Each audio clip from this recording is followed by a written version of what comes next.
इस वीडियो में हम जानेंगे स्पेस लैटिस या क्रिस्टल लैटिस क्या होते हैं। जैसा कि हम जानते हैं कि कोई क्रिस्टलिन सॉलिड जो होता है उनमें जो कंस्टिट्यूएंट पार्टिकल्स हैं वो एक रेगुलर पैटर्न में अरेंज्ड होते हैं।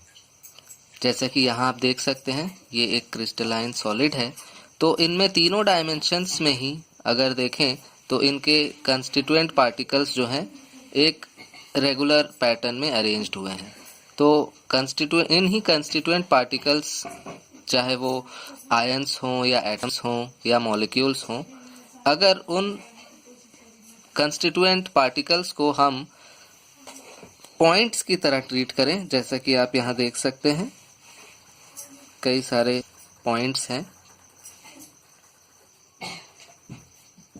तो इन पॉइंट्स को एक्चुअली हम लैटिस पॉइंट कह सकते हैं। और इन पॉइंट्स को ज्वाइन करके हम एक स्ट्रक्चर फॉर्म कर सकते हैं।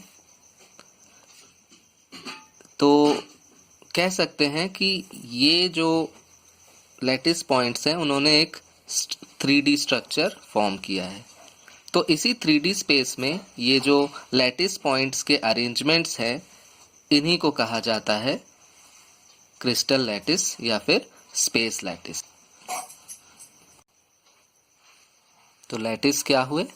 Lattice is a regular arrangement of points जो कि लैटिस पॉइंट कहलाते हैं इन क्रिस्टल स्पेस या 3D स्पेस।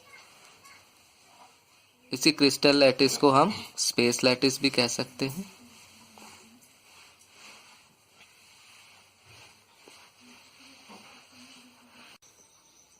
ये जो लैटिस पॉइंट्स का अरेंजमेंट है वो 14 डिफरेंट वेज से हो सकता है और इन डिफरेंट वेज को हम कहते हैं ब्रेवाइस स्पेस लैटिसेस।